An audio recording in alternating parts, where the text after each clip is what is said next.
Lulutuin ko ngayon yung lagi na lang dumadaan sa Facebook wall ko. Lagi na lang dumadaan tong tinumis na nagmamantika na to. Nung isang linggo pa ako nanggigigil dito eh. Kaya ngayon, lulutuin ko na siya. Di ba kasi yung nakaraan, ang tinumis yun. Yung pinanahog ko sa gulay. O ngayon, lulutuin ko na siya. Totoo na at may mura na ako, hindi na ako mapipigilan. Lugasan ko na yung yobab.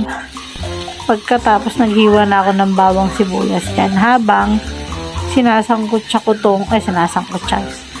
pinapa-brown ko lang tong yobab. Tapos mamaya uhulog ko na din dyan yung bawang sibuyas para sabay silang maluto. Inuna ko nga napakuluan yung sampalok. Tapos konti lang naman yun kasi ayoko na masyadong maasim. Pagkatapos naghiwa na ako ng siling berde. Tapos nilagyan ko na din ng patis. Yan, pampaalat. Hindi na ako naglagay ng pork cubes dyan. Naglagay lang ako ng bechi. Naglagay ata ako ng paminta. O basta ganon. Tapos ganyan, naluhalo ko lang siya. Para matusta-tusta siya ng konti. Matagal ko nang pinaglilihan yung tinumis na yan eh.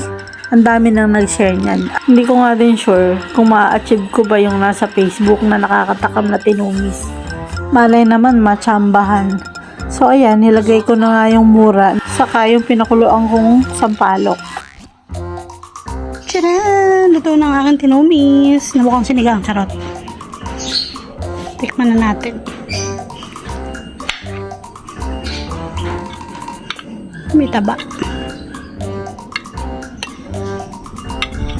Kaya nahihilo ang person.